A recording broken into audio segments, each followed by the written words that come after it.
बिस्मिल्लाहिर्रहमानिर्रहीम। अस्सलामु अलैकुम मेरे डियर व्यूअर्स, मेरे स्टूडेंट्स और मेरे सुनने वाले, देखने वाले सबको मेरी चाहते हैं और बड़ा सलाम। ये मेरा एक अंदाज़ होता है। हमारे यूट्यूब चैनल द इंस्टीट्यूशन के साथ एक नई और इन्फॉर्मेटिव एजुकेशनल वीडियो के साथ मैं आपके सामने फ़ज़ल हुसैन शाह। ग्रामर के सिलसिले के लेसन्स को आगे बढ़ाते हुए आज बड़ा इम्पोर्टेंट किस्म का जो लेसन चूज़ किया है वो है डायरेक्ट एंड इनडायरेक्ट स्पीच। ये वीडियो आपके लिए बहुत ही ज़्यादा मुफीद साबित होने वाली है और इसका दौरानिया भी अच्छा खासा लंबा होगा। ये काफ़ी बड़ी वीडियो बनने वाली है। इस वीडियो को शुरू से लेकर आखिर तक ज़रूर देखें और जिन्होंने हमारा चैनल अभी तक सब्सक्राइब नहीं किया है, लाइक नहीं किया है, कमेंट नहीं किया है, वो ज़रूर ये कर लें। बेल आइकन ज़रूर प्रेस करें ताकि आपको आने वाली इसी किस्म की, इसी से रिलेटेड वीडियोस आपको वहाँ पहुँचती रहें और आपके जो नॉलेज इन्हेंसमेंट है वो होती रहे, आपके इल्म में इजाफ़ा होता रहे। सिर्फ आपके नहीं होगा बल्कि जिस वक्त मैं आपको सिखाता हूँ तो बहुत सारी चीज़ें जो हैं वो मेरे जहन में आती होती हैं और फिर मैं उनको निखार के उनकी क्लैरिटी करने की कोशिश करता हूँ, निखार के आपके सामने लाने की कोशिश करता हूँ। ये हमारा जो टेंसेस एक्टिव पैसिव और नरेशन का यानी कि डायरेक्ट एंड इनडायरेक्ट स्पीच का है, ये इंशाल्लाह लास्ट लेसन है। इसके बाद हम जो इंग्लिश कन्वर्सेशन के फ़िक्रे हैं या कंडीशनल सेंटेंसेस, दोनों में से कोई एक जो टॉपिक है वो चुन लेंगे। वो काफ़ी लेंथी है, उसमें बहुत सारी वीडियोस आपके पास आएंगी। तो चलिए शुरू करते हैं हम। हमारा सबसे पहला image direct and indirect speech. Direct जैसा कि नाम से जाहिर है कि डायरेक्ट यानी कि सीधा सीधा, बिला वास्ता, बगैर किसी वास्ते के। ठीक है जी, डायरेक्ट स्पीच। अच्छा, स्पीच क्या है? स्पीच का मतलब है गुफ्तगू, तकरीर। ठीक है, तकरीर होती है, लेकिन वो तकरीर भी होती है, वो गुफ्तगू होती है अपने सामाईन के साथ, अपने जो उनके व्यूअर्स हैं, जो ऑडियंस हैं, उनके लिए वो स्पीच है। वो स्पीच हमारे लिए नहीं है। जो बोल रहा होता है वो उसकी स्पीच नहीं है, वो स्पीक, बोल। ठीक है, स्पीक, बोलना। वो स्पीक कर रहा है। स्पीच किसके लिए है? स्पीच उनके लिए है जो आगे हमारे पास ऑडियंस मौजूद है। ठीक है, तो अब हम देखते हैं कि बिला वास्ता तर्ज तखातब या गुफ्तगू यानी कि डायरेक्ट स्पीच का तारीफ़ क्या होती है। किसी शख्स की बात को बगैर किसी अल्फाज के बयान कर देना बिला वास्ता तर्ज गुफ्तगू कहलाता है। मिसाल के तौर पे वो कहता है, उसने मुझसे कहा तुम स्कूल जा रहे हो। अब देखिए यहाँ पर इन्वर्टेड कामर्स भी मौजूद है। इन्वर्टेड कामर्स कौन से हैं? देखें, तुम स्कूल जा रहे हो, ये कोटेशन मार्क्स भी कहलाते हैं। कोटेशन मार्क्स ये इसलिए होते हैं किसी की सेइंग, किसी की कोई बात कहने के लिए उसको वहाँ पर यानी कि ब्रैकेट का काम देते हैं। यानी पता चलता है कि इस बंदे ने ये वाली बात की है। इस फिक्रे के दो हिस्से हैं, उसने मुझसे कहा और एक है तुम स्कूल जा रहे हो। अब स्पीच कौन सी है? स्पीच है तुम स्कूल जा रहे हो। गुफ्तगू कौन सी है?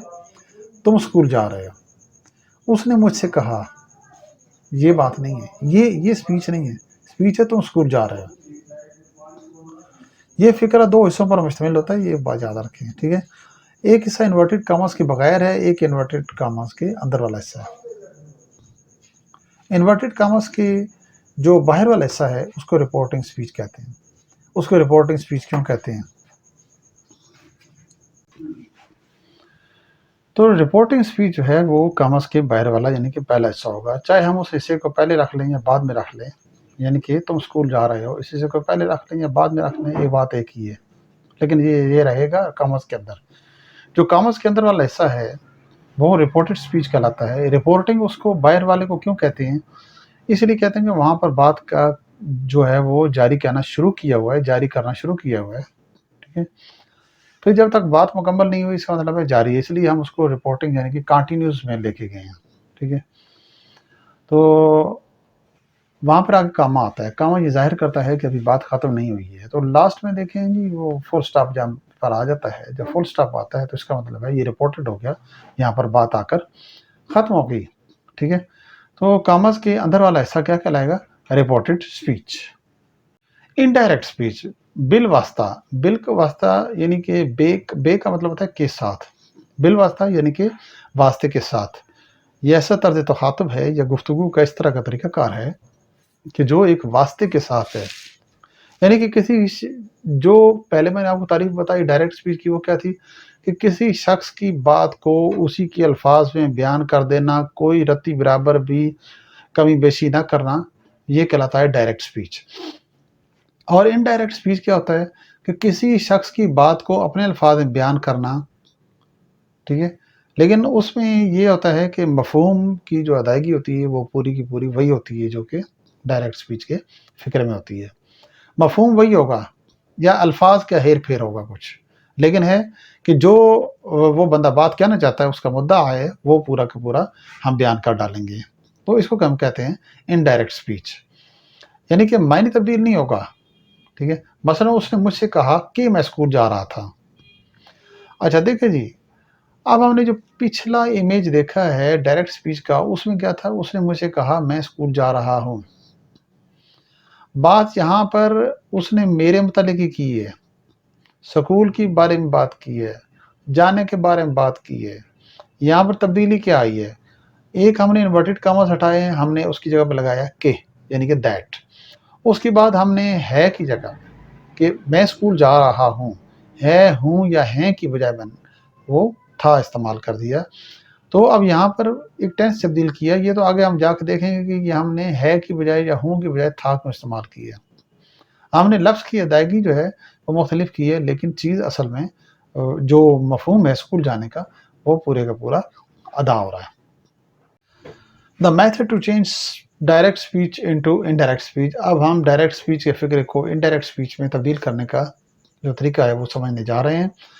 अब आपने बड़ा ही ध्यान लगा के पूरी वीडियो सुननी है, यहीं से आपका सही तरीके से शुरू हो रहा है, क्योंकि जब तक आप तरीके नहीं सीखेंगे, अगर आपको एक तरीका से समझ ना आए तो वीडियो वहाँ पॉज़ करें, उसको पीछे जाएँ, उन फ़िक्रों को पढ़ें और उसके बाद फिर दोबारा उसको चला के देखें। इंशाल्लाह आपको ये समझ ज़रूर आ जाएगा। बिलावास्ता तर्ज़ तख़ातुब को बिलवास्ता तर्ज़ तख़ातुब में तब्दील करने का तरीका। कुछ इसमें मैंने 4-5 चीज़ें जो है ना वो अलग करके रख ली हैं। फिर उसके अंदर मैंने कुछ जो पॉइंट्स हैं ना वो बना लिए हैं, आपके सामने इमेजेस में आते जाएँगे। सबसे पहले द चेंज ऑफ टेंसेस, यानी कि ज़मानों की तब्दीली। ज़माने मैंने आपको बड़ी क्लैरिटी के साथ, बड़ी तफ़सील के साथ इसका एक्सप्लेनेशन दिया हुआ है, टेंसेस की वीडियोज़ भी दी हुई हैं।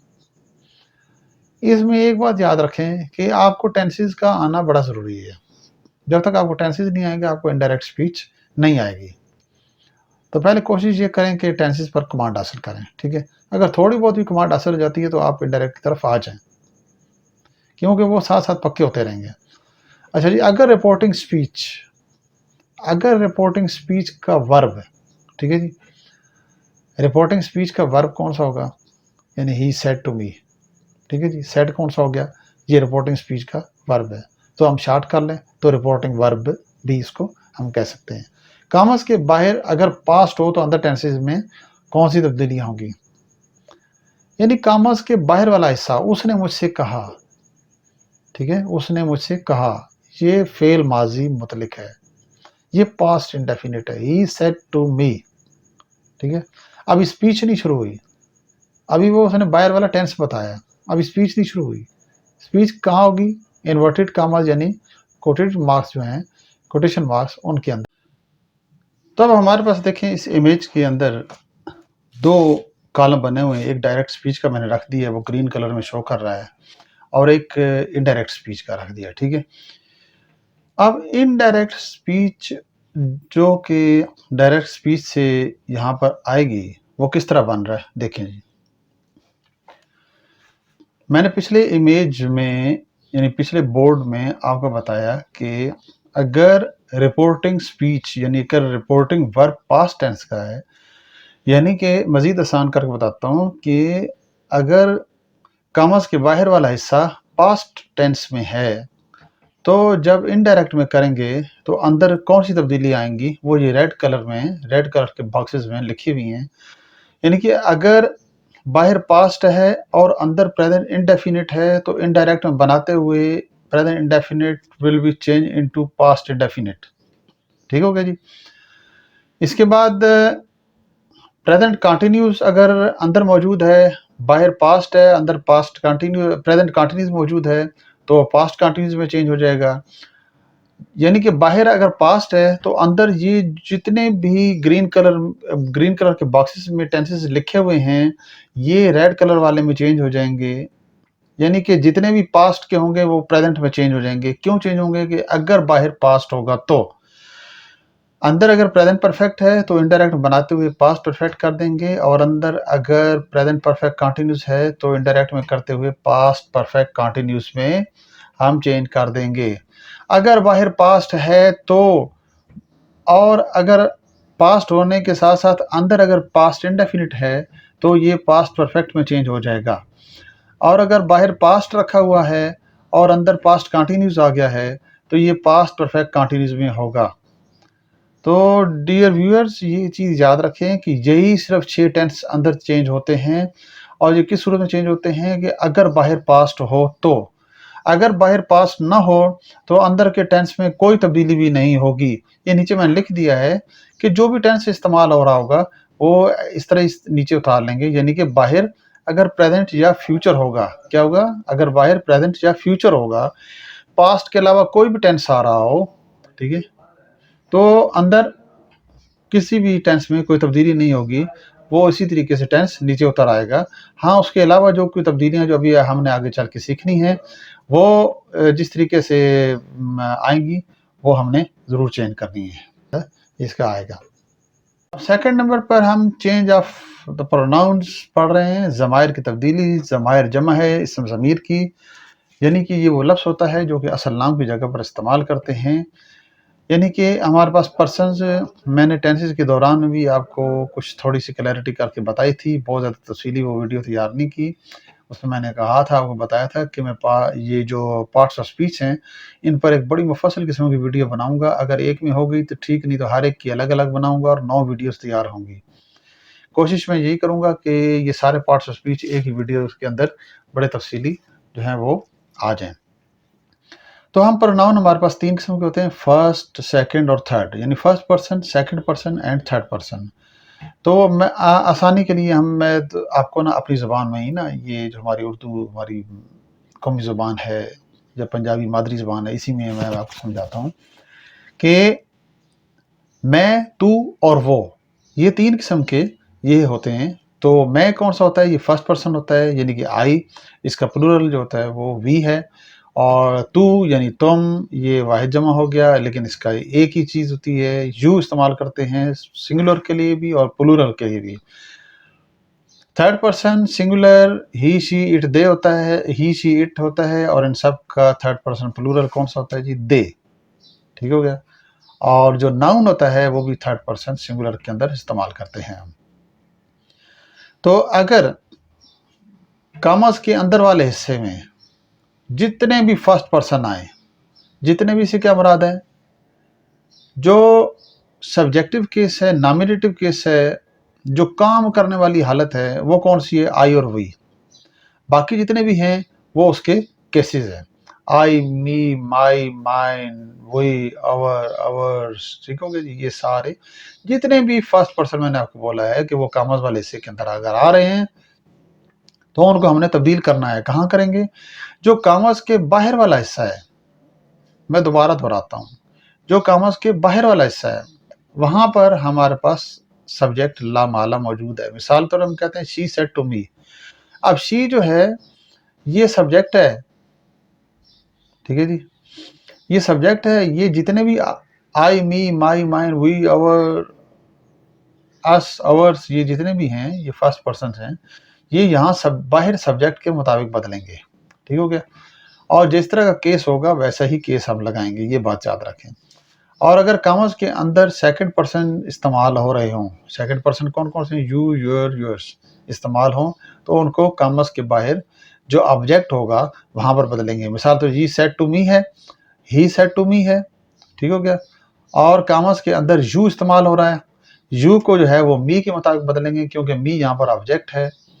और फिर जो यू है वो मी में जाएगा और मी पलट के वहाँ पर यू की बजाय आई यानी कि मी का सब्जेक्टिव केस आई इस्तेमाल हम करेंगे। लेकिन एक बात याद रखें, हो सकता है कि यहाँ पर फिक्रा यहीं पर ख़त्म हो रहा है कि यानी रिपोर्टिंग स्पीच का फिक्रा कहाँ तक काम ख़त्म कर रहे हैं, शी सेड, बस यहाँ पर आगे कम आ जाता है। अब आगे ऑब्जेक्ट कोई नहीं है, पहले हमने मी लगाया था, अब ऑब्जेक्ट मी हमने कोई नहीं लगाया हुआ है। जिस वक्त ऑब्जेक्ट नहीं होगा तो यू इसी तरीके से नीचे उतर आएगा। उसके बाद आके जी कि थर्ड पर्सन, अगर कॉमर्स के अंदर जितने भी थर्ड पर्सन आएंगे, थर्ड पर्सन कौन कौन से, he, his, him, she, her, hers, it, its, they, their, theirs, them, ये सारे जितने भी इसके केसेस हैं ना, थर्ड पर्सन के केसेस ये मैंने सारे लिख दिए। जिस तरह पिछले इमेज में आपने देखा कि फर्स्ट पर्सन और सेकंड पर्सन के जितने भी केसेस थे, केसेस के कौन कौन से होते हैं, सब्जेक्टिव केस जिसको हम नॉमिनेटिव केस कहते हैं, उसके बाद रिलेटिव केस, उसके बाद यानी कि रिलेटिव केस को हम पोसेसिव केस भी कह सकते हैं, ठीक है जी। अच्छा जी, उसके बाद देखो कि ये जो थर्ड पर्सन है ये कहीं भी चेंज नहीं होते।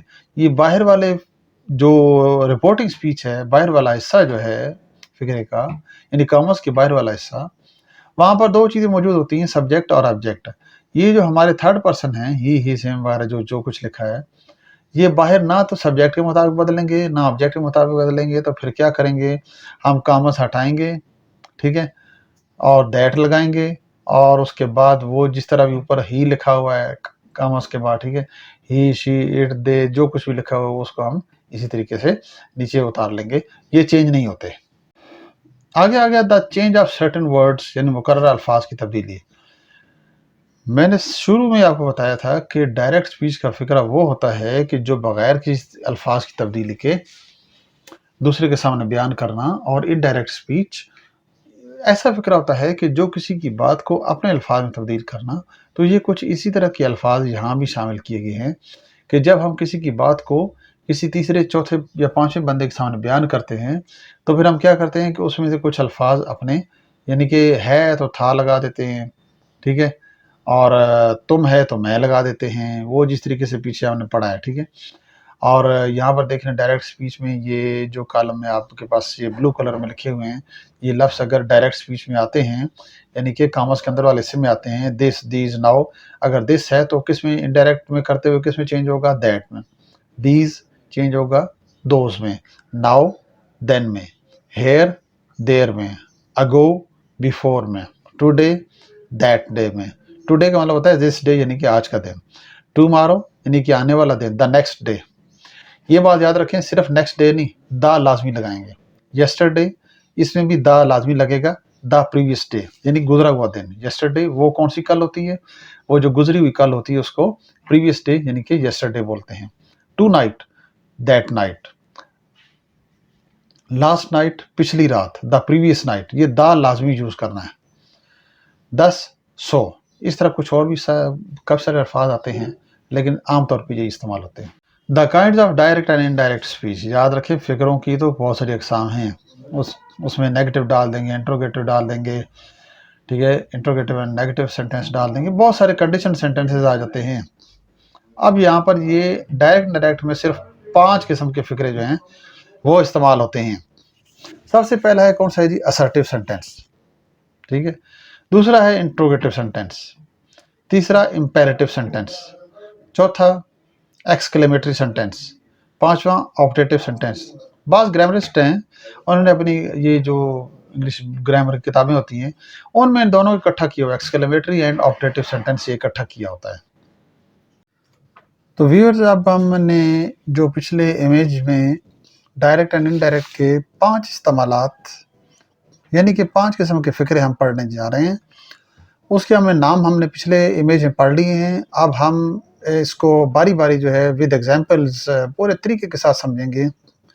हमारी ये वीडियो आखिर तक देखें, वीडियो काफ़ी लंबी जा रही है, लेकिन ये है कि सारे का सारा इनडायरेक्ट स्पीच जो है, नरेशन पूरी की पूरी मैंने कोशिश की है कि इसके अंदर समेट डालूँ। सबसे पहला है असर्टिव सेंटेंस, मुस्बत या बयानिया जुमला। एक अफर्मेटिव सेंटेंस आपने सुना होगा, नहीं वो नहीं, इसके अंदर भी अफर्मेटिव आएगा, जैसे आई एम ए बॉय, ठीक है, ये अफर्मेटिव हो गया। अमेरिकन में असर्टिव को जो है अफर्मेटिव ही बोलते हैं। मुस्बत या बयानिया जुमला, इसकी तारीफ क्या है? ये आम सादा या बयानिया जुमला होता है जिसमें नॉर्मल अंदाज में बात की जा रही होती है। इनडायरेक्ट स्पीच में कहते हुए इन्वर्टेड कॉमर्स को हटाकर दैट लगाते हैं। ये असर्टिव फिक्रे का बनाने का तरीक़ाकार होता है, यानी ऊपर आप वो डायरेक्ट स्पीच का फिक्रा लिख लें और इस वक्त उसको आप लिखेंगे ही सेड टू मी, तो फिर उसके बाद सेड टू को हटाएंगे, फिर टोल्ड लगाएंगे। तो टोल्ड ना भी लगा दें तो फिर ये मेरी बात याद रखें कि इसमें कोई ऐसा मसला नहीं है, वो कोई गलत साबित नहीं होती बात, ठीक है। ही सेड टू मी कर दें। असल में फ़र्क कहाँ पे आता है? फ़र्क ये होता है कि हमने इन्वर्टेड कॉमास जो होता है ना वो हटाने होते हैं, उसको इनडायरेक्ट स्पीच बनाना होता है। इन्वर्टेड कॉमास हटाएंगे तब हमारे अल्फाज बीच में शामिल होंगे, यानी कि उसने मुझसे कहा कि, ठीक है जी, ये कि आप अपनी बात शुरू कर रहे हैं, समझ आ गई जी। तो हमने इन्वर्टेड कॉमास हटाकर हमने क्या लगाना है? That. She said, I like clouds in the sky. She said या she told, कॉमर्स को हटाएंगे, दैट लगाएंगे। अब आई फर्स्ट पर्सन सिंगुलर है, इसको आई को शी में, यानी कि रिपोर्टिंग सब्जेक्ट है, यानी कि कॉमर्स के बाहर जो बाहर सब्जेक्ट है वो कौन सा है? शी। उसके मुताबिक बदलेंगे तो हमारे पास यहाँ पे आई की बजाय आएगा शी। अब हमने लाइक की सेकंड फॉर्म लाइक्ड इस्तेमाल की, क्योंकि बाहर पास्ट है, अंदर मौजूद प्रेजेंट इंडेफिनिट है और ये पास्ट इंडेफिनिट में हम तब्दील कर रहे हैं, clouds in the sky. He said to her, I live in this building, मैं इस इमारत में रहता हूँ। यहाँ भी हमने प्रेजेंट इंडेफिनिट ही रखा है अंदर और बाहर पास्ट रखा है।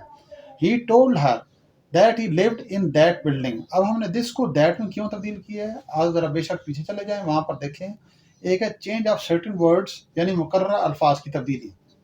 जब मुकर्रर अल्फाज तब्दीली करते हैं तो डायरेक्ट में जो लफ्ज़ आए होते हैं, यानी दिस दैट वगैरह, तो उनको इनडायरेक्ट में करते हुए हम किस में कहते हैं? दिस को दैट में कर दिया, टुडे को दैट डे में कर देंगे। इसी तरीके से बाकी आगे जो चलते जाएंगे मैं आपको फिक्रे समझाता जाऊंगा। बस एक इसमें जो सबसे ज़्यादा ज़रूरी चीज़ होती है समझने वाली, एक हमने टेंस कैसे चेंज करना है, एक हमारा प्रोनाउन कैसे तब्दील होना है। बाकी ये दिस को दैट में करना है, दिस को दोज करना है, ये बड़ी आसान चीज़ें होती हैं, ये फिर इंशाल्लाह प्रैक्टिस में आ जाती है। They said our teacher is on leave. Our teacher, ठीक है जी, ये हमारा टीचर। अब आप ये ना देखें कि अवर है, ठीक है, ये अवर टीचर जो है, ये अवर लफ्ज़ टीचर के साथ इस्तेमाल हुआ है, ये रिलेटिव केस है। अब यहाँ पर रिलेटिव केस ही इस्तेमाल होगा, लेकिन ये केस जो है, ये पर्सन जो है, ये फर्स्ट पर्सन है, फर्स्ट पर्सन का केस जो रिलेटिव केस यूज़ हो रहा है। अवर जो है ये दे में जाएगा।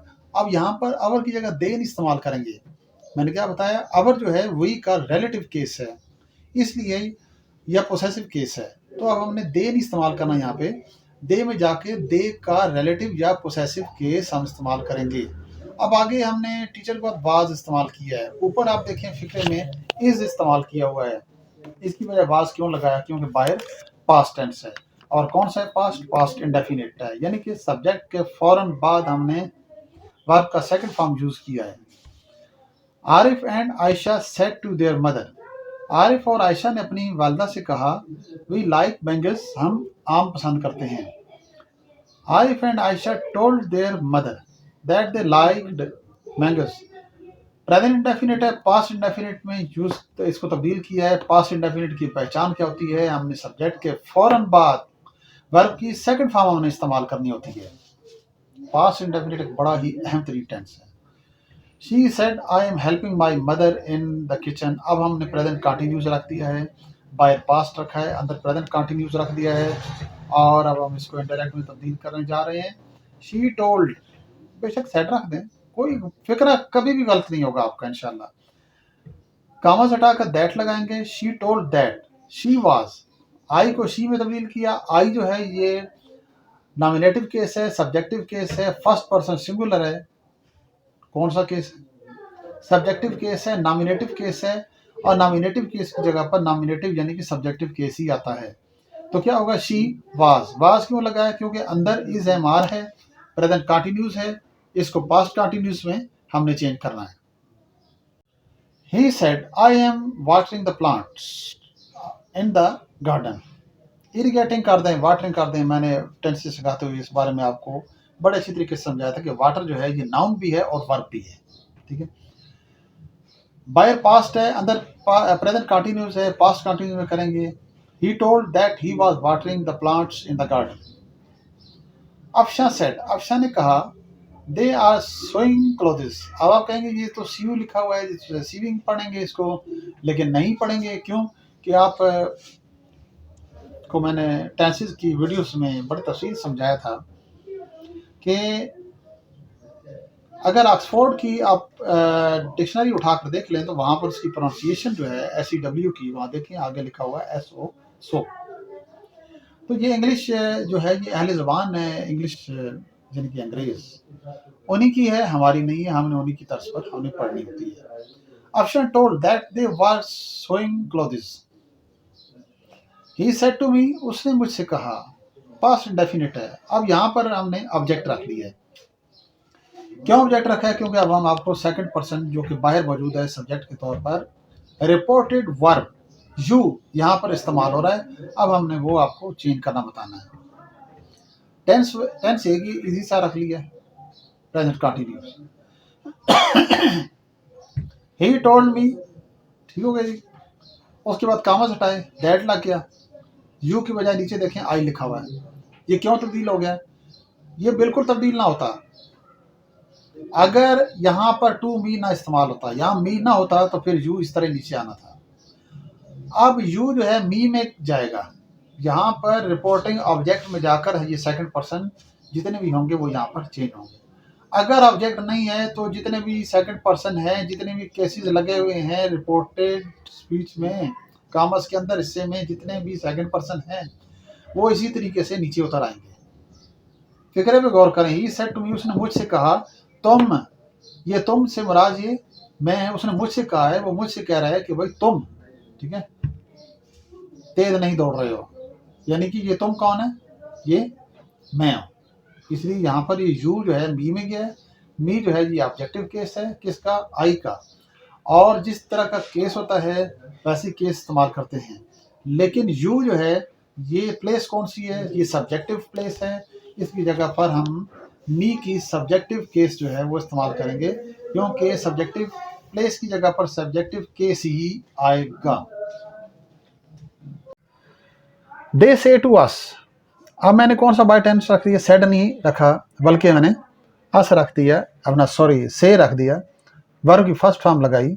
वर्ब की फर्स्ट फॉर्म अगर विदाउट एनी हेल्पिंग वर्ब इस्तेमाल हो, फिक्र में कोई हेल्पिंग वर्ब यानी विल, शैल या कोई जमा कुछ नहीं आया, तो फिर आप समझ जाएं कि ये प्रेजेंट इंडेफिनिट का फिक्रा है। अगर यहाँ इसके साथ विल शैल आता तो ये फ्यूचर इंडेफिनिट का फिक्रा बनता। दे से टू अस, वो हमसे कहते हैं। अब अंदर का टेंस नहीं तब्दील होगा, बाकी तब्दीलियां होंगी। ठीक है जी। You are doing your job, तुम अपना काम कर रहे हो, तुम अपनी मुलाजमत सर अंजाम दे रहे हो या काम कर रहे हो। ठीक है। प्रेजेंट कंटिन्यूस है, इसको हमने प्रेजेंट कंटिन्यूस की सूरत में ही नीचे लाना है, पास्ट कंटिन्यूस में नहीं करना, क्योंकि बाहर प्रेजेंट टेंस है। दे टेल अस, ठीक हो गया जी। वो जो टोल्ड लाता था वो सेड टू की जगह पर, सेड सेकंड फॉर्म है, इसलिए टोल्ड सेकंड फॉर्म के तौर पे उसकी जगह रिप्लेसमेंट हो रहा है। अब यहाँ पर टेल हमने फर्स्ट फॉर्म लगानी है क्योंकि से लगा हुआ है वहां पे। ठीक है जी। They tell us that we are. अब वही क्यों आया? यू बदला, यू गया अस में, और अस का जो सब्जेक्टिव केस है वो यू की जगह पर लग के वी बन के आ गया। We are doing our job, ये आवर वी की लगा है, हम हमारा काम कर रहे हैं। ये असल में जो हम जो उर्दू बोलते हैं ना कि मैं अपना काम कर रहा हूँ, तुम अपना काम कर रहे हो, ये नहीं होता। असल में उर्दू होती है मैं मेरा काम कर रहा हूँ, तुम तुम्हारा काम कर रहे हो। ठीक है। वो उनका काम कर रहे हैं, तुम तुम्हारा काम कर रही हो।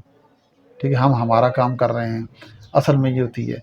अगर हम ये चीज़ इस तरह समझ लें तो फिर ये जो हमारा, यानी कि मैं अपना काम कर रहा हूँ, तुम अपना काम कर रहे हो, इस अपना का जो इंग्लिश है ना, ये फिर आपको सही क्लियर हो जाएगी। मैंने आमतौर पर बच्चों को देखा है, लोगों को देखा है कि वो हर एक के लिए माई इस्तेमाल कर रहे होते हैं, यानी अपने का उनको नहीं समझ आ रही होती कि अब इसके लिए हम क्या इस्तेमाल करें। इंट्रोगेटिव सेंटेंस, हमारा second sentence of direct and inside direct speech शुरू हो रहा है।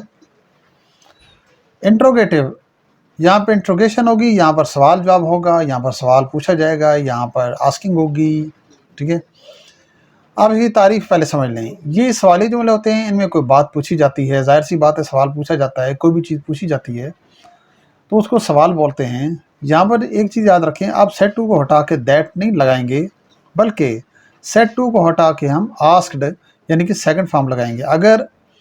अगर से है तो आस्क लगाएंगे, अगर सेड है तो आस्क्ड लगाएंगे। फॉर्म का है कि जैसी फॉर्म लगी होगी वैसी फॉर्म हमने इस्तेमाल करनी है।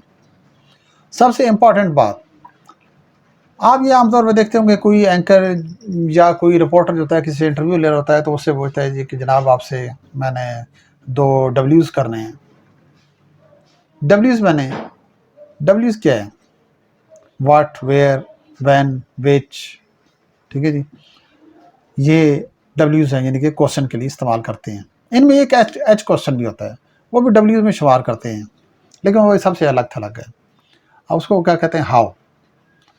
इनमें 2 लफ्ज़ इस तरह के हैं कि जो कि आके जाके एक्सक्लेमेटरी में यूज़ होंगे, एक व्हाट है और एक हाउ। वहाँ पर इनका मतलब क्या, यानी कि सवालिया के लिए नहीं बल्कि बहुत के लिए इस्तेमाल करेंगे, वो इंशाल्लाह आपको वहीं पे समझाएंगे। अब यहाँ पर हमारे पास सवालिया फ़िक्रे 2 किस्म के हैं। कौन से जनाब? एक है जो हेल्पिंग वर्ब से शुरू होगा। हेल्पिंग वर्ब कौन से? Is, am, are, was, were, has, have, had, will, shall, may, might, can, could, should, do, did.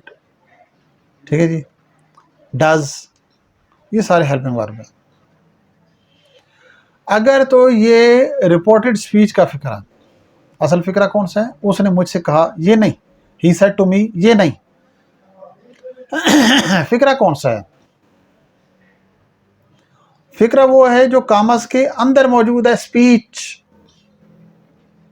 Speech जो है वही फिक्रा है, और उसी का ही हमने टेंस चेंज करना है।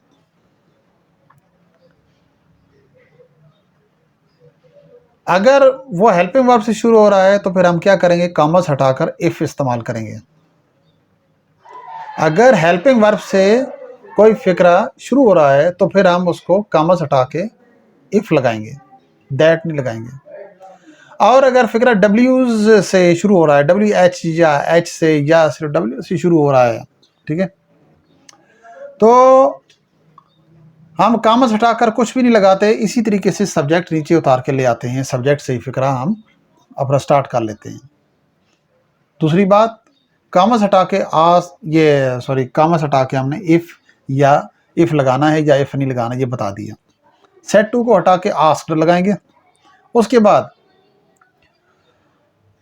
अगर डब्ल्यूज वाला फिक्रा है तो फिर हम कामस हटाएंगे और इसी तरह सब्जेक्ट नीचे उतार लेंगे और आगे हम फिक्रा जिस तरतीब से हमें चलाना है वो चला लेंगे। जो डायरेक्ट स्पीच का फिक्रा है वहां पर सवालिया निशान यानी कि the sign of interrogation mark, सवालिया निशान, क्वेश्चन मार्क, वो फिक्रे के आखिर में आता है, क्योंकि उसी से तो मेन पता चलता है कि ये सवालिया फिक्रा है। इसके बाद देखें कि जिस वक्त हमने उसको इंट्रोगेटिव सेंटेंस को इंट्रोगेटिव के डायरेक्ट स्पीच के फिक्रे को इंट्रोगेटिव में करना है, तो फिर आखिर में से जो सवाली निशान है उसको अमिट कर देंगे, उसको हटा देंगे, उसका इस्तेमाल नहीं करेंगे। ये बात पक्का याद रखें कि जब इंट्रोगेटिव का डायरेक्ट स्पीच का फिक्रा इनडायरेक्ट स्पीच में हम करते हैं तो आखिर से सवालिया हम हटा देते हैं। यही तो तब्दीलियाँ होती हैं कि हम किसी के अल्फाज को किसी तीसरे बंदे के सामने बयान करते हैं तो अपने अल्फाज उसमें शामिल करते हैं, ठीक है जी, यानी मफहूम नहीं बदलता, तो इसी को तो हम इनडायरेक्ट स्पीच कहते हैं। She said to me, are you a student, क्या तुम एक तालिब इल्म हो। ठीक है जी, यहाँ पर टेंस चेंज होगा क्योंकि बाय पास्ट है, ठीक है। She asked me if I was a student, देखें यहाँ पर आर जो है वो हेल्पिंग वर्ब है, और फिर जिस वक्त हमने उसको इनडायरेक्ट में किया है तो हमने कामस हटाकर इफ़ इस्तेमाल किया है। इफ़ के बाद हमने जो सब्जेक्ट है वो यू जब बी में तब्दील हुआ वो आई बतौर सब्जेक्ट यहाँ पर उसका नॉमिनेटिव यानी सब्जेक्टिव के इस्तेमाल किया है और हेल्पिंग वर्ब का इस्तेमाल आई के फ़ौरन बाद किया है। Akram said is he going to school. Akram ने कहा क्या वो स्कूल जा रहा है। Akram said if he was going to school. आखिर में सवाली निशान हमने नहीं डालना। They said to me are you ready for exams. They asked me if I was ready for exams. Said to him will you listen to such a fool। एक बात याद रखें, जो टेंस बदलने हैं वो शुरू के 6 बदलने हैं, पहले 4 प्रेजेंट के और पहले 2 पास्ट के, ना सॉरी पास्ट का जो है वो पहला और तीसरा। यानी कि अगर बाहर पास्ट हो, अंदर पास्ट इंडेफिनिट या पास्ट परफेक्ट हो तो वो चेंज हो जाएंगे। तो ये ना सॉरी जो पहले 6 टेंस हैं ये तब्दील होंगे, बाकी जो हैड और उसके बाद जितने भी टेंस हैं वो इसी तरह नीचे उतर आएंगे। सिर्फ फ़र्क इतना है कि विल या शैल अगर फिक्रे के अंदर आ जाता है, चाहे बायर पास्ट है या प्रेजेंट है या फ्यूचर है, उसको हमने वुड में तब्दील करना है। विल है तब भी वुड में आएगा, शैल है तब भी वुड में आएगा। ये नहीं कि आप सोचते रहें कि जी विल तो इसके लिए वुड आ गया और शैल के लिए जो वो शुड आना चाहिए, नहीं, ये बात नहीं है। इंशाल्लाह जो आगे चलेंगे तो मैं विल और शैल का या यूँ करेंगे वुड, हाँ सॉरी वुड और शुड का जो है ना एक अलग से छोटा सा एक वीडियो बनाऊंगा, एक लेसन बनाऊंगा, क्योंकि वुड और शुड का इस्तेमाल जो है लोग वैसे ही खाम में करते रहते हैं, इनके अपने अपने इस्तेमाल की जगह होती हैं। He asked him if he would listen to such a fool। यहाँ पर ये आई लिखा गया है, ये सॉरी ये इफ लिखना था, आई की तो की नहीं बनती। I said shall I leave for Karachi. क्या मैं कराची के लिए रवाना हो जाऊंगा। I asked if I would leave for Karachi. Ali said to me was he coming to the meeting. क्या वो मिलने आ रहा है। Ali asked me if she had been coming to the meeting। He said to me were you absent yesterday। He asked me वर यहाँ पर लगा हुआ है, ऊपर आप देखा ग्रीन कलर में, डायरेक्ट स्पीच के फिक्रे में वर्ब बतौर हेल्पिंग वर्ब आ रहा है। हेल्पिंग वर्ब जिस फिक्रे में आएगा सवालिया बनाने के लिए तो हम क्या करेंगे, कामा से हटा के इफ इस्तेमाल करेंगे। If I had been absent, ठीक है जी। द प्रीवियस डे, अब द प्रीवियस डे क्यों आया, यस्टरडे है, यस्टरडे पूरा हटाएंगे और द प्रीवियस डे लगाएंगे, ये द लाजमी आएगा। Najma said have you seen the zoo before. Najma asked, ये कामा से हटाएंगे इफ लगाएंगे, यहाँ पर गलती से आई लिखा गया है, ये इफ है। इफ यू हैड सीन, ठीक होगा जी, हैज हैव को हैड में किया क्योंकि प्रेजेंट परफेक्ट है, उसको पास्ट परफेक्ट में करेंगे और आखिर में चल के हम सवाल निशान इस्तेमाल नहीं करेंगे। He said did the boy make a speech. He asked if, क्यों लगाया इफ हमने, क्योंकि डिड है, ये हेल्पिंग वर्ब है, पास्ट इंडेफिनिट का क्वेश्चन फिक्र है ये। If the boy had not make a speech. Indirect speech में सबसे ज़्यादा इस्तेमाल होने वाला फ़िक्रा जो कि हम आम तौर पर इस्तेमाल करते हैं, जैसे मिसाल के तौर पे हम किसी को कहते हैं कि यहाँ मत बैठो, किताब निकालो, खड़े हो जाओ, बाहर निकल जाओ, look at the door, who is knocking at the door. या देखिए हम अपने बच्चे से कह रहे हैं कि who is knocking at the door, let's see, ये देखोगे दरवाजे पर कौन। अब देखें कि जो वर्ब है, अकेला वर्ब, ये भी एक फ़िक्र की हैसियत रखता है, क्योंकि इसमें हम किसी बच्चे को कहते हैं स्टैंड अप, स्टैंड, सिट, गो, ड्रिंक। अब वो बात समझ आता है तो फिक्रे की यही निशानी होती है, सेंटेंस या फिक्रा या जुमला यही होता है कि ये एक ऐसा बामानी जुमला हो सकता है, एक बामानी लफ्ज़ हो सकता है, या ऐसे बामानी अल्फाज का मजमू हो सकता है कि जिसमें अगला बंदा जो है वो बात समझ जाए, ठीक है। अब हम इम्पेरेटिव सेंटेंस, यानी कि ये हमारी ज़िंदगी का एक अहम तरीन सेंटेंस होता है और बहुत सबसे ज़्यादा इस्तेमाल होता है, ठीक है। जैसे हम बच्चों को कहते हैं कि बाजार जाओ, गो टू द बाजार। अब ये इम्पेरेटिव सेंटेंस, ये हुक्मिया है। इम्पेरेटिव सेंटेंस कहते हैं हुक्मिया जुमले को अच्छा, ये जितनी भी चीज़ें होती हैं ना, ये आगे हम जी आप सब ये इमेज पर देख रहे होंगे, ये सेट टू को हटा के हम क्या कहते हैं, नसीहत के लिए एडवाइस लगाते हैं, फॉरबेड लगाते हैं, ऑर्डर, रिक्वेस्टेड, जो कुछ भी है, पॉइंटेड, ये मैं आपको एक कुलिया जो है ना वो समझाता हूँ कि ये अगर ये हुक्मिया जुमले हैं तो ये नसीहत जो है ये किधर से हुक्म आ गया, ठीक है। जब इशारा करना या मुबारकबाद करना ये कहाँ से हुक्म आ गया, असल में है हुक्म ही, लेकिन हुक्म की बहुत सारी ब्रांचेज हैं, ऑर्डर की बहुत सारी ब्रांचेज हैं। एक मिसाल तौर पे किसी, अब ये स्टैंड लफ्ज़ है, किसी बच्चे से कहेंगे तो ये स्टैंड उसको हुक्मिया जुमले में चला जाएगा, ऑर्डर में चला जाता है। अगर हम किसी बड़े बंदे को कहें तो ये रिक्वेस्ट में चला जाता है, ठीक है। तो यही बात होती है कि ये एक अंदाज भी होता है बयान करने का कि हम किस तरीके से उस लफ्ज़ को अदा कर रहे हैं, जुमले को अदा कर रहे हैं। वही जो अदायगी का अंदाज है, असल में वही जो होता है वही इम्पेरेटिव सेंटेंस बना रहा होता है, वही हमारा एक्सप्रेशन कायम कर रहा होता है, उसी पर हमने बेस करना होता है कि ये हुक्म है, दरख्वास्त है, ये मना करना है, ये तजवीज़ किया जा रहा है, ये हिदायत दी जा रही है, ये इशारा किया जा रहा है, यानी ये कोई शुक्रिया अदा किया जा रहा है, मुबारकबाद दी जा रही है। ये चीज़ें, ये जितने मैंने ये रेड कलर में आपके सामने ये लिख दिए हैं, ठीक है।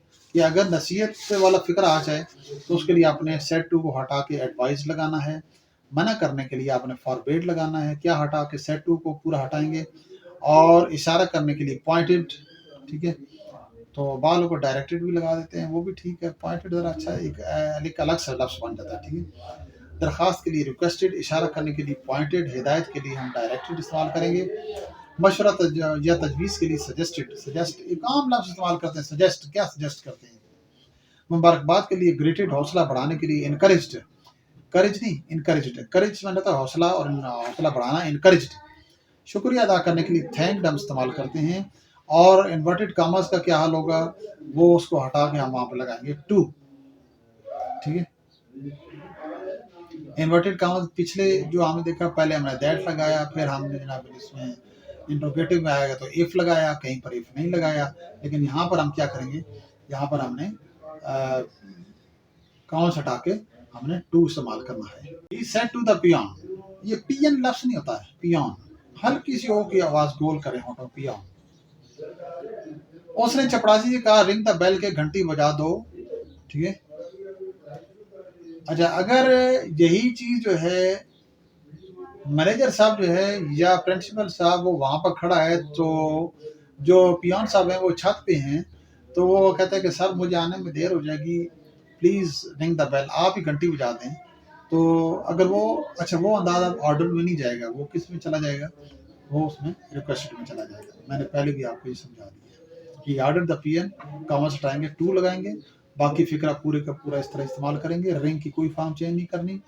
हुक्मिया जुमला, इंपेरेटिव सेंटेंस की सबसे बड़ी निशानी यही होती है, ये वर्ब से शुरू होता है, वर्ब की फर्स्ट फॉर्म से शुरू होता है, ये इसमें कोई टेंस नहीं होता। लेकिन समझने के लिए हम ये समझ सकते हैं, इसको कंसीडर कर सकते हैं कि this sentence is the present indefinite tense. क्यों इंडेफिनिट टेंस, ही वो वाई टेंस है जिसमें अकेले तौर पर, यानी कि without any helping verb, first form इस्तेमाल होती है वर्ब की। तो यहाँ पर लेकिन ये टेंस नहीं है। समझने के लिए हम कह सकते हैं कि यार ये प्रेजेंट डेफिनिट टेंस है, अदरवाइज ये नहीं है, ठीक है। The student said to the teacher, please accept my application. अब ये प्लीज जो है ये ओमिट हो जाएगा, प्लीज हट जाएगा, क्योंकि ये रिक्वेस्टेड आ गया है, दो दो लफ्ज़ इकट्ठे इस्तेमाल नहीं करने हैं। The student requested the teacher to accept his application. ये हिज किसकी जगह इस्तेमाल हुआ है, माई की जगह पे, क्योंकि ये फर्स्ट पर्सन है माई, ये द स्टूडेंट में गया, वहाँ से उसका जो प्रोनाउन है वो हिज, वो रिलेटिव केस के तौर पे यहाँ पे इस्तेमाल किया। मैंने पहले बताया था आपको कि रिलेटिव केस की जगह पर रिलेटिव केस ही हम इस्तेमाल कर सकते हैं। The father said, be regular my son, मेरे बेटे वक्त पे पाबंद रहो। The father advise to be, ये बी आपको बताऊं ये वर्ब है, बी वाज बीन, वर्ब की फॉर्म चेक करें। Regular his sons. The servant said to his master, forgive me sir. अब ये सर का लफ्ज़ जिस तरह प्लीज हमने हटा दिया था, इसी तरीके से हम सर का लफ्ज़ भी हटाना है, ठीक है, और सर के लफ्ज़ की जगह रिस्पेक्टफुली इस्तेमाल करेंगे। फ़िक्रा शुरू करते हैं। The servant requested his master, उसने अपने मास्टर से दरख्वास्त की, सर को हमने हटा दिया, ठीक है। अब आप सोच रहे होंगे मास्टर के बाद तो लफ्ज़ जो है ना वो कौन सा आना चाहिए, टू आना चाहिए, लेकिन टू नहीं आ रहा अब यहाँ पे। अब मैं उसकी वजह बताता हूँ आपको। याद रखें टू जो है हमेशा किसी इशारा करने वाली चीज़ की तरफ आ सकता है। उससे पहले किसी जगह की तरफ इशारा करने के लिए I am going to Lahore, वो आ सकता है, ठीक है। टू जो है वर्ब की फर्स्ट फॉर्म से पहले कभी भी नहीं आता। अब आप कहेंगे कि सर यहाँ पे टू जो है फॉरगिव से पहले आया हुआ है, तो आप कह रहे हैं कि वर्ब से पहले नहीं आ सकता, तो फिर ये कैसे आ गया? तो जनाब ये अगर वर्ब जो है वो टू के बाद आए तो हमेशा वर्ब की फर्स्ट फॉर्म के तौर पे आता है, इसीलिए रिस्पेक्टफुली हमने पहले इस्तेमाल करना है। Respectfully to forgive him, he said to his brother do not sit in the sun. अब ये डू हट जाएगा, नॉट पहले आएगा, फिर बात वही है, सिट से पहले टू हमने इस्तेमाल करना है, नॉट से पहले टू हमने इस्तेमाल नहीं करना। He forbade his brother not to sit in the sun, यानी कि धूप में मत बैठो, सूरज में। अब ये नहीं कहेंगे सूरज में मत बैठो, भाई सूरज के ऊपर चढ़ जाए सीढ़ियां लेके, वहां चढ़ जाए उसके अंदर, ये तो नामुमकिन है। फिर हम क्या कहेंगे, सन। He said to the servant, bring me some food. He ordered his servant to bring him some food. अब हमने him जो है ये me की जगह लगाया, क्यों लगाया? me फर्स्ट पर्सन है। फिक्रे के अंदर जितने भी फर्स्ट पर्सन होंगे वो कामस के बाहर जो सब्जेक्ट होगा यानी कि ही, उसके मुताबिक बदलेंगे। और फिर हमने ये भी देखना है कि मी कौन सा केस है, ठीक है जी। ये ऑब्जेक्टिव केस है, इसकी जगह पर हमने ऑब्जेक्टिव केस ही इस्तेमाल करना है। तो नेक्स्ट सेंटेंस है he said to him do not tell a lie. एक बात मैं आपको ये बता दूं कि ये जो मना करने वाला जुमला है, बज़ाहिर तो ये हमें नज़र आ रहा है कि ये नसीहत वाला जुमला है। तो मैंने आपको पहले बताया कि नसीहत ये भी हुक्म की एक ब्रांच है, ठीक है, ये भी उसकी हुक्म की एक शाख है, मना करना। तो इसमें यहाँ पर इंग्लिश में लाग थोड़ा सा फ़र्क ये है कि हमें ये कैसे पता चलेगा कि नसीहत कौन सी है और जो मना करना है वो कौन सा है, थोड़ा सा फ़र्क है। अगर तो फ़िक्रे के अंदर नॉट इस्तेमाल नहीं हो रहा, ठीक है, उस फ़िक्रे को फिर पढ़ लें, फिर हमें क्लियर पता चल जाएगा कि ये नसीहत है। मिसाल तौर पे always speak the truth, always tell the truth. अब आगे do not tell a lie, झूठ मत बोलो, ठीक है, ये भी नसीहत है ही सही, लेकिन ये मना करने वाली है, इसे मना किया जा रहा है, ये भी किस्म की नसीहत ही है। लेकिन चूंकि मना करने के लिए लफ्ज़ एक प्रॉपर मौजूद है, फॉरबेड, सेकंड फॉर्म यूज़ करेंगे, forbade him not to tell a lie. She said to me sit quietly, यानी कि खामोशी से बैठो। She directed me to sit quietly, अब यहाँ पर ये हिदायत दे रही है। अब ये सोचा जा सकता है कि ये तो नसीहत भी तो है, लेकिन यहाँ पर ये देखें ना, शी सेड टू मी। अब यहाँ पर अगर टीचर होती तो फिर वो ऑर्डर हो जाता, अगर बड़ी बहन होती तो फिर ये एडवाइस में चला जाता। यहाँ भी देखना है कि देखने वाले का मकाम, और यानी जो हमें बात कह रहा है, ठीक है, उसका मकाम और मर्तबा वो कौन सा है, ठीक है। अगर वालिदैन हैं, टीचर है, तो वो तो फिर ऑर्डर में आ गया, और अगर बड़ा भाई या बहन में है तो वो ये फिर वो नसीहत में आ गया, ठीक है। और अगर ये हो सकता है कि वो हमारी क्लास फेलो है, हमारी दोस्त है, तो फिर वो हमें वो हिदायत दे रही है, मशवरा दे रही है, सजेस्टेड लगा लो, डायरेक्टेड लगा लो, हिदायत दे रही है कि भाई ये जगह इस तरह की नहीं है, अस्पताल है या लाइब्रेरी है, कुछ है समथिंग प्लेस, ठीक है। तो उसमें फिर वो हमें हिदायत दे रही है। The teacher said to the students always obey your parents. Obey का मतलब होता है हुक्म मानना। यहाँ पर ऑर्डर लफ्ज़ लिखाने की ज़रूरत नहीं है कि जी हुक्म मानने के लिए हम ऑर्डर जो है ना वो लगाएं। तो सेट टू को हटा के यहाँ पर हमने एडवाइस लगाना है। देखें ना, ऑलवेज ओबे योर पेरेंट्स, अपने वालिदैन का हुक्म मानो। तो टीचर की ये एडवाइस है स्टूडेंट्स को, ठीक है जी। तो जो अखलाकी फ़राइज़ या जो दीनी मज़हबी फ़राइज़ होते हैं, उनमें कोई दीनी मज़हबी लीडर या टीचर जो है वो ऑर्डर्ड का लफ्ज़ इस्तेमाल नहीं कर सकता। ऑर्डर्ड फिर ये उन्हीं की तरफ से होता है जिनकी तरफ से ये वो ऑर्डर जो होते हैं वो मॉडिफाइड होते हैं।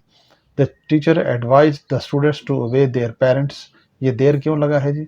ये देर यहाँ पर स्टूडेंट्स के लिए, टीचर जो है वो स्टूडेंट्स से कह रहा है कि तुम्हारे, ठीक है। जब ये तुम्हारे लफ्ज़ जो है ये स्टूडेंट्स में जाएगा तो उसका जो रिलेटिव केस सेकंड पर्सन में यहाँ पर बन के हमारे पास आ जाएगा।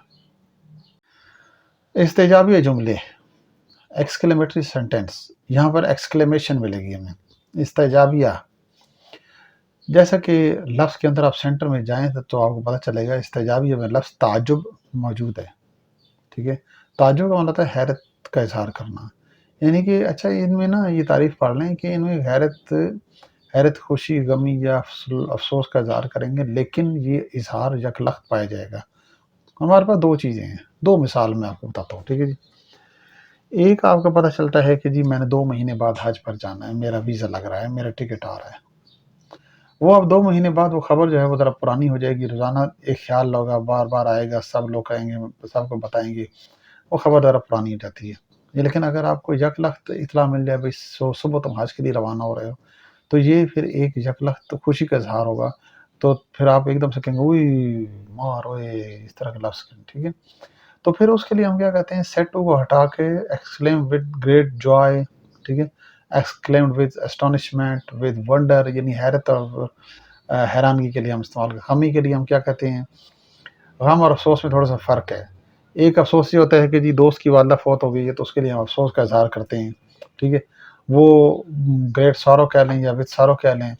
एक होता है ग्रीफ़, ग्रीफ़ और सॉरो में यही फ़र्क होता है। सॉरो ज़रा गम में आ घाट गम होता है जिसको अफ़सोस कहते हैं, और जो ग्रीफ़ है ये एक इंतहाई सतह है। ये जज़्बात की अफ़सोस की इंतहाई सतह है, उसके लिए हम ग्रीफ़ इस्तेमाल करते हैं, ठीक है?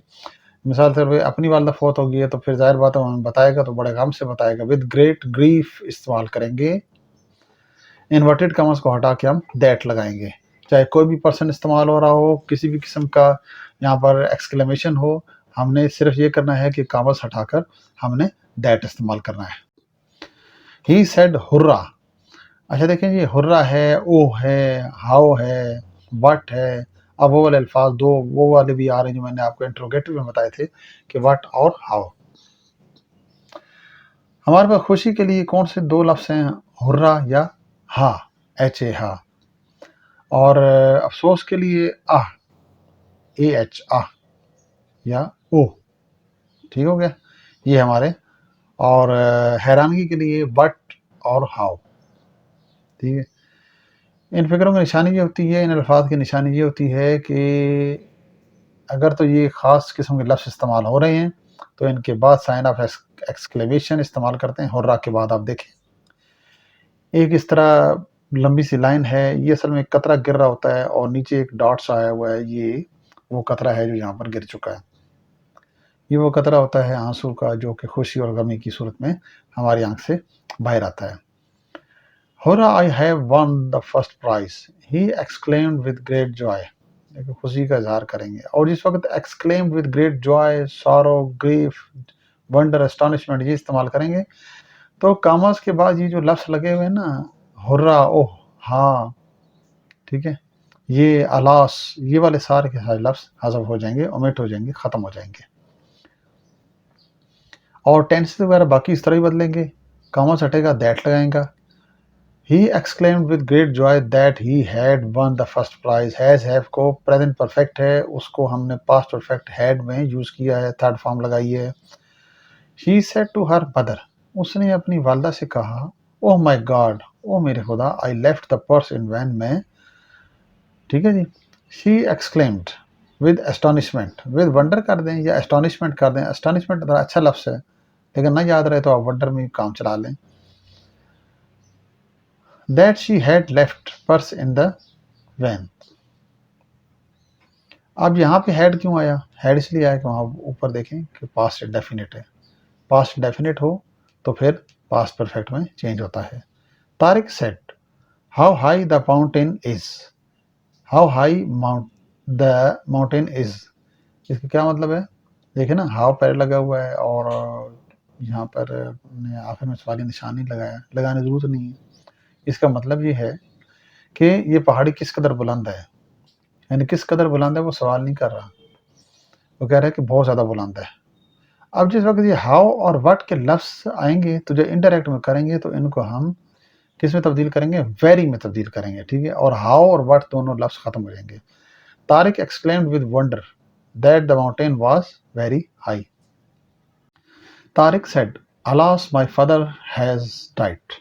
Tariq exclaimed with great grief. अब देखें, अब उसके वालिद के फौत होने का ज़िक्र है, तो उसने बहुत ज़्यादा गम के लिए हम ये लफ्ज़ इस्तेमाल कर रहे हैं। ये अलास जो है, ये इसका मतलब होता है अफ़सोस। लेकिन अफ़सोस आगे भी देखिए ना कि वहाँ पर डाइट का ज़िक्र है, ठीक है? उसके मरने का ज़िक्र है, फौत होने का ज़िक्र है। तो ये अफ़सोस की इंतहाई कैफ़ियत का नाम गम होता है, इसलिए हमने ग्रेट ग्रीफ लगाया। अगर यहाँ पर डाइट वगैरह का ज़िक्र ना होता, कुछ और होता हल्का-फुल्का सा, या किसी और की डेथ के बारे में ज़िक्र होता, तो फिर हम यहाँ पर अलास लगाते हैं, ठीक है? अलास के लिए यहाँ पर ग्रेट सारो या एक्सटेंड विद सारो। अगला जुमला फिर वही आ गया, व्हाट वाला जुमला, उसमें साइन ऑफ एक्सक्लेमेशन आखिर में मौजूद है। She said, what a beautiful house it is, किस कदर ये खूबसूरत घर है, ये कितना खूबसूरत घर है। She exclaimed with astonishment that it was a very beautiful house. Very beautiful house ये व्हाट की जगह के लिए यहाँ पर इस्तेमाल हुआ है। हमने उसके फ़िक्रे को अपने अल्फाज में बयान किया है तीसरे बंदे के सामने, इसीलिए तो इसको हम कहते हैं कि ये इनडायरेक्ट स्पीच का फ़िक्रा है। ही सेड, हुर्रा, यहाँ खुशी का इज़हार है, we have won the match. He exclaimed with great joy that they had won the match. You said, "Alas, I have missed the chance." Miss the chance यानी मौका गंवा बैठा। You exclaimed with sorrow. देखें यहाँ पर अब सारो का इस्तेमाल किया गया, ये कोई ज़्यादा गम की घड़ी नहीं थी, इसलिए इंतहाई कैफियत अफसोस की, यानी ग्रेट ग्रीफ वो इस्तेमाल नहीं करने की ज़रूरत, यहाँ पर सारो लगा दें। You exclaimed with sorrow that you had missed the chance. She said, "Alas, I am ruined." Ruined को होता है तबाह हो जाना, अफसोस कि मैं तबाह हो गई हूँ। She said with sorrow that she was ruined. यहाँ पर आई फर्स्ट पर्सन है, बाइट सब्जेक्ट के मुताबिक चेंज होगा, शी में जाएगा, वहाँ से पलट कीजिए शी की सूरत में यहाँ पर वापस आएगा। She was ruined, is am are को वाज वार में चेंज किया है। दे सेड, आहा, ये अब खुशी वाला जुमला है। वी डिफीटेड द अपोनेंट्स, हमने मुखालफिन को शिकस्त दे दी। पास्ट इंडेफिनिट का जुमला है। अब नीचे उतारेंगे तो हैड के साथ थर्ड फॉर्म यूज करेंगे। They exclaimed with great joy that they had defeated the opponents. He said, how tall the man was. वो आदमी किस कदर लंबा था, वो आदमी कितना लंबा था, यानी कि बहुत लंबा था। अब हमने हाउ को हटाना है और नीचे ला के उसे उसके अपने सब्जेक्ट से पहले वेरी का लफ्ज यूज कर देना है, वेरी टॉल, या उसके एडजेक्टिव की सूरत, यानी टॉल एडजेक्टिव है। He exclaimed with wonder that the man had been very tall. अब हमारे पास अगला सेंटेंस ऑपरेटिव सेंटेंस आ गया है। बाज़ ग्रामर की बुक्स में देखें तो हम देखते हैं कि एक्सक्लेमेटरी और जो ऑपरेटिव सेंटेंस है उन्होंने इकट्ठे किए होते हैं, लेकिन दोनों की बनावट वगैरह अलग है, अलग तरीक़ाकार अलग है। सिर्फ एक चीज़ कॉमन है, वो क्या है जी, कॉमर्स को हटा के दोनों में दैट लगता है। एक्सक्लेमेटरी सेंटेंस में भी जब हम इनडायरेक्ट बनाते हैं तो उसमें भी कॉमर्स हटा के दैट इस्तेमाल करते हैं, तो यहाँ भी कॉमर्स हटा के ऑपरेटिव सेंटेंस में दैट लगाते हैं। बस इस बिना पर वो इकट्ठा करते हैं, लेकिन नहीं, इकट्ठा नहीं हो सकता। देखें ना, सेट को हटा के जो उसकी फ़िक्रे के अंदर जो सेंटिमेंट्स पाया जाता है, जो इमोशंस है, वो भी मुख्तलिफ है। इन फिक्रों में दुआ या तमन्ना पाई जाती है, ऑप्टेशन पाई जाती है। सेट को हटाकर दुआ या फ़िक्रे के लिए प्रेड इस्तेमाल करते हैं, और ख्वाहिश या तमन्ना वाले फ़िक्रे के लिए हमको क्या लगाते हैं, विश्ड इस्तेमाल करते हैं। अच्छा, अब ये कैसे पता चलेगा कि दुआ वाला कौन सा फ़िक्रा है? दुआ वाला फ़िक्रा हमेशा मे से शुरू होता है। मे के 2-3 महीने हैं। ये एक हेल्पिंग वर्ब के तौर पे भी यूज़ होता है, चलें वो बाद में देखेंगे कभी। ये इस मे का मतलब है अल्लाह करे, ठीक है जी। मे गॉड लगा लें या मे लगा लें, एक ही बात है। और तमन्ना वाला फ़िक्रा यानी ख्वाहिश वाला फ़िक्रा वो विश्ड से शुरू होता है, ठीक हो गया जी। और ख्वाहिश या तमन्ना वाला फ़िक्रा वुड से शुरू होता है। इन्वर्टेड कामास को हटाकर हम दैट लगाते हैं और मे को माइट में चेंज करते हैं, वुड को ख़त्म कर देते हैं क्योंकि वेस्ट का इस्तेमाल किया जाता है। पहले वक्तों में ये था कि बहुत अरसा पहले ना मैंने ये कुछ किताबें देखी थी ग्रेट ब्रिटेन्स की, अंग्रेज़ों की, तो उसमें उन्होंने ये वुड का इस्तेमाल 2 दफ़ा दैट किया होता है। एक तो कॉमा हटा के जो है ना उसके लिए उन्होंने दैट लगाया और एक दैट जो है ये वुड को हटा के उन्होंने दैट लगाया, यानी 2 दैट आ रहे थे। लेकिन बाद में फिर एक मैंने इन्हीं की बुक ही पढ़ी ब्रिटिश की, तो उसी में मैंने देखा कि उन्होंने उसको हटाया हुआ था, यानी वुड को सिरे से हटा ही दिया। उसमें उन्होंने कहा कि भाई वुड जो लफ्ज़ है ये ख़्वाहिश के लिए आया है, तो हमने पहले ही सेड टू को हटा के विश्ड कर दिया है। तो यही बात अक्सर मैं भी सोचा करता था। He said to me may God help you, he prayed me, said to को हटाया, ठीक है, वो मे हट गया, ठीक है जी। That God help me,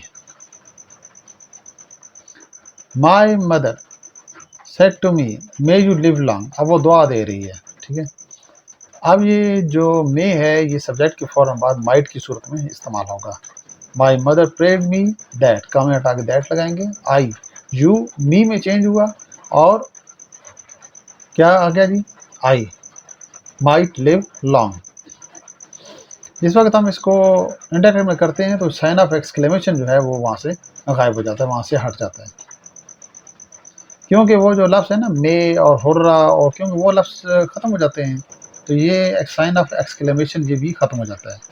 he said may you get through the exam, he prayed that you might get through the exam. She said to her sister, may God bless you with a son. She prayed her sister that God might bless her with a son. Dear viewers, इस वक्त आप कुछ थोड़ा सा शोर सुन रहे होंगे, ये शोर बारिश का शोर है। बड़ी सख्त गर्मी थी यार, अल्लाह पाक ने कसम से बड़ा करम फरमाया और बड़ी बड़ी ज़बरदस्त, ऐसे ना मई जून के महीने में दिसंबर बना दिया कसम से। पंखे बांध बिल्कुल है, खेस लेके और बाश बैठे हैं। तो ये हमारे यहाँ पर बारिश के शोर आप सुनाई दे रहा होगा। चलें, जब धूप गर्मी में बैठ के मेरी वीडियो देख रहे होंगे ना, गर्मी में देखेंगे तो चलो आपको बारिश का एहसास भी साथ मज़ा दे जाएगा। चलें जी, फिर चलते हैं। She prayed her sister that God might bless with her son. The teacher said to his students, उस्ताद ने अपने तलबा से कहा, may you success in this exam, कि अल्लाह करे तुम इस इम्तिहान में पास हो जाओ। पढ़ते तो हो नहीं, अब टीचर वालदैन होते हैं, वालदैन और इन वालदैन ने मिल के दुआएँ करके तुम लोग को पार लगाना है। कोई इधर से धक्का लगाएगा, कोई आगे से रस्सा पकड़ के खींचेगा और बेचारे पास हो जाएंगे। अच्छा, पढ़ना नहीं। The teacher prayed his students that they might success in that exam. The mother said to her son, माँ ने अपने बेटे से कहा, may you return successful, Allah करे तुम कामयाब वापस लौटो। जी हाँ, लौटेगा, जैसे करतूत हैं इसके। The mother prayed her son that he might return successful, Allah करे वापस आ जाए। माँ की दुआ है, माँ का दिल रह जाए। यार अब 2-3 जुमले रह गए मेरे, ठीक है।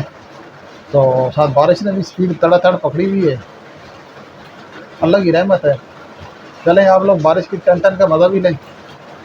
He said may your team win the match, Allah करे तुम्हारी टीम मैच जीत जाए। अल्लाह जाने पता नहीं कौन सी टीम है जीतेगी, बड़ी सही जीतेगी।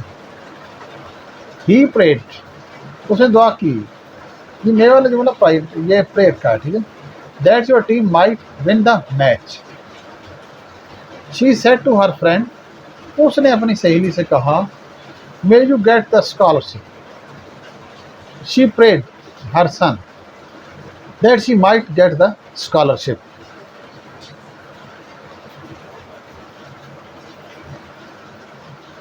अभी जितना भी इसमें मैं ये सोच रहा था कि इनडायरेक्ट की जितनी भी ये क्लास थी, मेरे ख्याल में ये फुल कोर्स आज से कंप्लीट हो चुका है।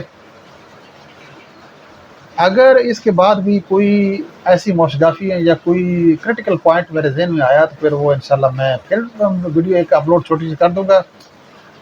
लेकिन अगर आप इसमें को महसूस करें कि यार ये कमी है कि ये सेंटेंस जो है, यानी इन 5 सेंटेंसेस में से किसी सेंटेंस को ज़्यादा मिसालों के साथ, ज़्यादा एग्जांपल्स के साथ, ज़्यादा क्लैरिटी करके अगर इसकी एक्सप्लेनेशन करनी है, अगर आपको समझना है तो आप बता देंगे।